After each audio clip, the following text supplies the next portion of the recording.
ज़िंदगी के हर सफ़र में एक दूसरे के हम सफ़र बनने वाले डॉक्टर हुज़ैफ़ा औरंगज़ेब और डॉक्टर हाजिरा हमारे साथ मौजूद हैं। उन दोनों को हम इंट्रोड्यूस करा दिया ऑलरेडी, तो उनसे बात कर लेते हैं। Thank you so much for joining us. और आप दोनों को बहुत बहुत मुबारकबाद। तो सबसे पहले तो ये बताइएगा कि आप लोग मिले कैसे? इंटरेस्ट आपके सेम थे जब आप लोग शादीशुदा नहीं थे, या फिर ये ख्याल आपको उस सफ़र के दौरान आया और फिर शादी तक मामला गया? तो ज़रा बताइएगा एक दूसरे से मुलाकात कैसे हुई? डॉक्टर औरंगज़ेब पहले आप स्टार्ट कीजिए। जी, तो इस तरह से है कि both of us we are the graduates of Ayub medical College. और हमारी जो स्कूलिंग हुई थी, बेसिक स्कूलिंग, तो I am from Abbottabad Public School और मैम आर्मी बर्नहॉल कॉलेज से हैं। तो जब हम अयूब मेडिकल कॉलेज एक गवर्नमेंट सेक्टर के कॉलेज में आए तो हमने देखा कि वहाँ पे स्टूडेंट्स के लिए अपॉर्चुनिटीज़ नहीं थी as such. And both of us we were debaters, और मैम का पोइट्री में इंटरेस्ट था, मेरा फाइन आर्ट में इंटरेस्ट था। तो we made a society in Ayub medical college that is known as Ayubian literary and arts forum. तो वहाँ पे हमने काफ़ी साथ काम किया और हमारी जो सोच थी वो मिलती थी। तो उस वजह से फिर यह कि हमने अपनी फैमिलीज़ को इन्वॉल्व किया एंड अल्हम्दुलिल्लाह they were very supportive throughout, हम दोनों की फैमिलीज़। तो उस वजह से फिर यह कि हमारा जल्दी रिश्ता हो गया। तो ये हमारी स्टोरी थी। फिर हमने CSS जो है साथ दिया। फरवरी 2023 में हमारा एग्ज़ाम हुआ, देन नवंबर में इंटरव्यूज़ हुए और अभी कुछ दिन पहले इसका फाइनल रिजल्ट आया है एंड अल्हम्दुलिल्लाह both of us we are allocated. अच्छा, अब मिस हाजरा आप भी मौजूद हैं और सर ने आपको छूटते ही मैम कह दिया, हालांकि वो खुद पुलिस सर्विसेज में है, लेकिन हो सकता है इनलैंड रेवेन्यू का उन पे जो है थोड़ा सा धाक भी हो, क्योंकि आप लोग भी जो है ना, आप लोग के भरम भी किसी से कम नहीं होते, इस ग्रुप के भी। बट ये बताइए कि आप लोग मतलब सेम एजुकेशनल बैकग्राउंड और कोर्स मेट्स एंड ऑल, तो ये शादी वाली चीज़ सबसे पहले किसने प्रपोज किया? और ख़ातीन तो आजकल ये देखती हैं कि जी अगला बंदा वेल सेटल्ड हो, और आप लोग बिल्कुल एक एज ग्रुप के एक ही चीज़ कर रहे थे। आपके जहन में ये नहीं आया कि पहले ये बंदा सेट हो जाए, फिर मैं सेटल हो जाए, उसके बाद मैं फिर करूँ शादी वगैरह? सर ऐसे है कि निकाह तो फिर भी बहुत बाद में हमारा हुआ ना। हमारे जो इंगेजमेंट थी, जो वो सेकेंड ईयर MBBS में मैं थी और हुज़ैफ़ा थर्ड ईयर MBBS में थे, उस वक्त हुआ था। तो बात यह है कि हमें ये पता था कि हम लोग उनके गोल्स, मतलब मेरे फादर कहते हैं ना, पावर कपल वो होता है जिनके गोल्स, जिनकी मोटिवेशंस और जिनकी journeys to achieve those goals वो शेयर्ड होती हैं। तो हमें ये पता था कि हम जिस मंजिल को देखते हैं और जिस रास्ते के थ्रू उस मंजिल को अचीव करना चाहते हैं वो हमारे अलाइंड है, वो हमारे सेम है। और इसीलिए जब हमारी इंगेजमेंट भी हुई, उसके बाद हमने MBBS विद डिस्टिंक्शंस किया। हम लोग को डिफरेंट अवार्ड्स मिले, even prime minister innovation award के लिए हम सेलेक्ट हुए। KPK इनोवेशन अवार्ड हमें UNDP KP गवर्नमेंट ने दिया, BBC ने मेंशन किया एक दफ़ा। तो हमारे काफ़ी, मतलब हमारी एक NGO है मेंटल हेल्थ पे, इट्स वर्किंग इंटरनेशनली।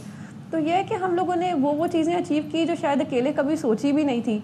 और फिर CSS भी हमें पता था कि हम दोनों ने करना है। हम इकट्ठे नोट्स बनाते थे, एक दूसरे को मॉक्स देते थे, एक दूसरे की आउटलाइन चेक करते थे। तो ये मतलब एक जर्नी ऐसी थी कि फैसिलिटेट किया एक दूसरे को। तो हाजरा, मैं ये जानना चाहूँगी, MBBS डॉक्टर बनना ये बड़ा एक तो मुश्किल फेज़ होता है, बड़ी इसके लिए पढ़ाई पढ़नी पड़ती है, उसके बाद आप लोगों ने CSS का इम्तिहान। तो वैसे ये आइडिया पहले किसके जहन में आया CSS एग्ज़ाम का? दूसरे, ये दोनों डिफरेंट फील्ड हैं, तो इस तरफ कैसे आ गए डॉक्टर बन गए बल्कि डॉक्टर? मैम जैसे कि मैम जैसे कि आपको बताया कि हम दोनों अपने शहर के बहुत अच्छे स्कूल से आए हुए थे। मैं आर्मी बर्नहॉल से थी, ये एबटाबाद पब्लिक स्कूल से थे, और हमेशा से इन वेंचर्स में रहे थे, डिबेटिंग में, राइटिंग में, और डिफरेंट जो क्रिएटिव एक्टिविटीज़ होती हैं, एक्स्ट्रा करिकुलर्स।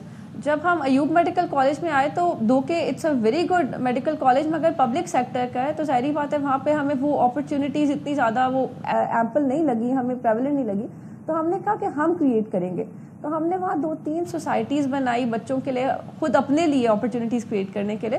तो उधर हमने ये देख लिया ना कि उस बिल्कुल शुरू के लेवल से, first year second year MBBS में भी जिस तरह से हम इम्पैक्ट क्रिएट कर रहे, फिर आगे वो बड़े लेवल पे जाता रहा। हमने ख्वाजा सरा के लिए काम किया, एसिड विक्टिम्स के लिए काम किया, बड़ी ऑर्गेनाइजेशंस के साथ काम किया, अवार्ड्स मिले। तो हमने देखा हमें लीडरशिप रोल्स में ज़्यादा एक्नॉलेजमेंट मिलती है, हमारा उसमें ज़्यादा पोटेंशियल है, हम ज़्यादा इम्पैक्ट क्रिएट कर सकते हैं। तो हमने कहा कि हमें फिर कुछ ऐसा ही कैरियर चूज़ करना चाहिए। हमने CSS दिया, एंड आई थिंक ये एक डेस्टिनी की एक इशारा है कि आप लोगों को इधर ही आना चाहिए था। अच्छा। तो मेड अ राइट चॉइस। अच्छा, अब देखें, एक तो MBBS वो एक अलग इम्तहान होता है, वो भी आप लोगों ने बड़ा ज़बरदस्त कर लिया। देन CSS, उसकी तैयारी और उसके मराहिल वो भी आप लोगों ने कर लिया। तो इस सफ़र को थोड़ा सा हमें बताएं, ख़ास तौर पे जब आप CSS कर रहे थे, उस सफ़र में एक दूसरे की हेल्प आउट करना, क्योंकि उसकी तैयारी इतनी मुश्किल होती है। और ये भी लोग पूछते होंगे ना कि अब जब दोनों एक ही डिपार्टमेंट में भी जा सकते थे तो दोनों ने अलग अलग डिपार्टमेंट क्यों चूज़ किया? अच्छा, तैयारी में हेल्प आउट करने की जहाँ तक बात है तो उसमें बहुत ज़्यादा फ़ायदा था हमें एक दूसरे का, क्योंकि हम जो है डेली कुछ ना कुछ टेस्ट करते थे और एक दूसरे को चेक कराते थे। तो उसमें ये होता है कि आपको ये पता होता है कि दूसरा बिला झिझक आपको क्रिटिसाइज़ भी करेगा और जहाँ पे अप्रिसिएशन चाहिए होगी अप्रिशिएट भी करेगा। सिमिलरली जो हमारी इंटरव्यू की प्रेपरेशन का फेज़ था, तो हम एक दूसरे को डेली मॉक्स देते थे, तो उससे हमारी तैयारी काफ़ी अच्छी हो जाती थी। जहाँ तक डिपार्टमेंट्स का ताल्लुक है तो डिपार्टमेंट्स की एलोकेशन ऑन मेरिट होती है, तो हमें ये अल्हम्दुलिल्लाह डिपार्टमेंट मिल गए हैं। और वी थिंक कि पाकिस्तान में जो दो बड़े मसले हैं इस टाइम पे, एक सिक्योरिटी के प्रॉब्लम्स हैं एंड सेकेंडली रेवेन्यू जनरेशन के इश्यूज़ हैं।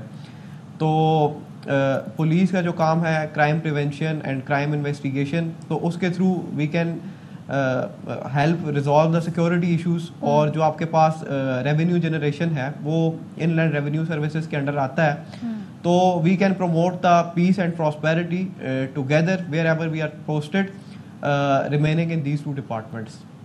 अच्छा, औरंगजेब साहब मुझे ये भी बताइएगा, क्योंकि वर्क लाइफ बैलेंस बड़ा ज़रूरी है, और अगर दोनों मियाँ बीवी ही इस तरह कहते हैं ना काम करते हों तो फिर घर में भी बड़ा मुश्किल होता है टाइम देना। ये आप लोग कैसे मैनेज करते हैं? और दूसरे क्या ये डिबेट होती है आपके यहाँ कि हु शुड अर्न मोर, या जो ज़्यादा कमाता है उसका अपर हैंड होगा? ये वाले मामला कैसे तय पाते हैं?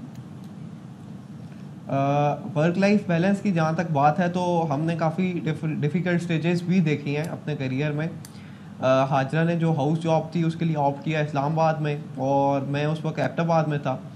तो वो मतलब काफ़ी डिफ़िकल्ट स्टेज थी, इनकी 30 आवर्स ड्यूटीज़ होती थी, और उस दौरान हमारी तैयारी भी चल रही थी। मेरी हाउस जॉब क्योंकि ख़त्म हो गई थी, मैं 1 साल सीनियर था, तो ये अपनी तैयारी को उसके साथ मैनेज कर रही थी, तो काफ़ी डिफ़िकल्ट होता था। फिर ऐसी स्टेज भी आई कि मैं एक टाइम पे 2 जॉब्स करता था। मॉर्निंग में मैं एक मेडिकल कॉलेज में पढ़ाता था, शाम को मैं एक क्लिनिकल जॉब करता था, तो मैं सुबह से लेके शाम तक घर पे नहीं होता था। तो मतलब एक लॉन्ग डिस्टेंस चीज़ हमें पहले से उसका आइडिया है कि वो कैसे होता है। और सबसे इम्पॉर्टेंट चीज़ ये होती है कि म्यूचुअल ट्रस्ट एंड रिस्पेक्ट एक दूसरे के लिए होनी चाहिए। मैं अगर हॉस्पिटल में हूँ या कॉलेज में हूँ तो आई नो कि there is someone who is just a call away who I can rely on, and same was the case with Hazra.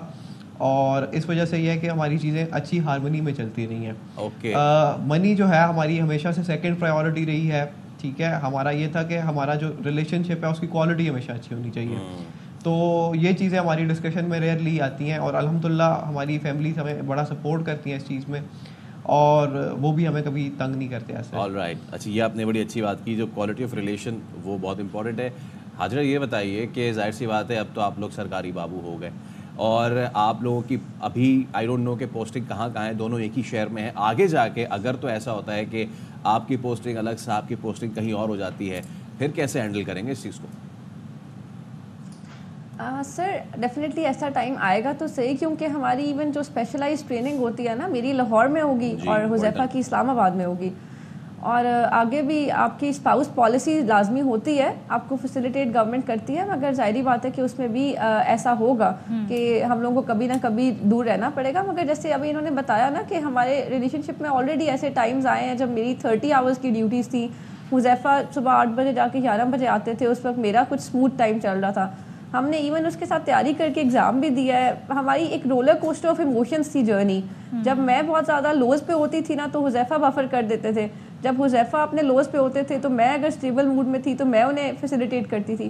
तो आई थिंक पार्टनरशिप यही होती है कि आप दूर रहकर भी एक दूसरे के लिए जस्ट अ कॉल अवे हो, आप अवेलेबल हो, और दूसरे को ये एहसास हो कि दुनिया में अगर मैं बिल्कुल अकेला भी पड़ जाता हूँ तो कोई मुझसे अगर माइल्स अवे भी है, वो मैं आवाज़ दूंगा तो वो किसी ना किसी तरह मेरी बैक पे आएगा, मुझे सपोर्ट करेगा, अकेला नहीं छोड़ेगा। तो आई थिंक हमें इतनी अब आदत हो गई है इस चीज़ की अभी तक कि हम कर लेंगे इंशाल्लाह, ये उम्मीद है खुद से। इंशाल्लाह, आपकी बातों से लग रहा है, बड़ी खूबसूरत आपने बात कही है कि अगर करना चाहें तो बहुत सारी चीज़ों पर को वर्कआउट किया जा सकता है। Thank you so much doctor Hajra and doctor Aurangzeb, good luck to both of you.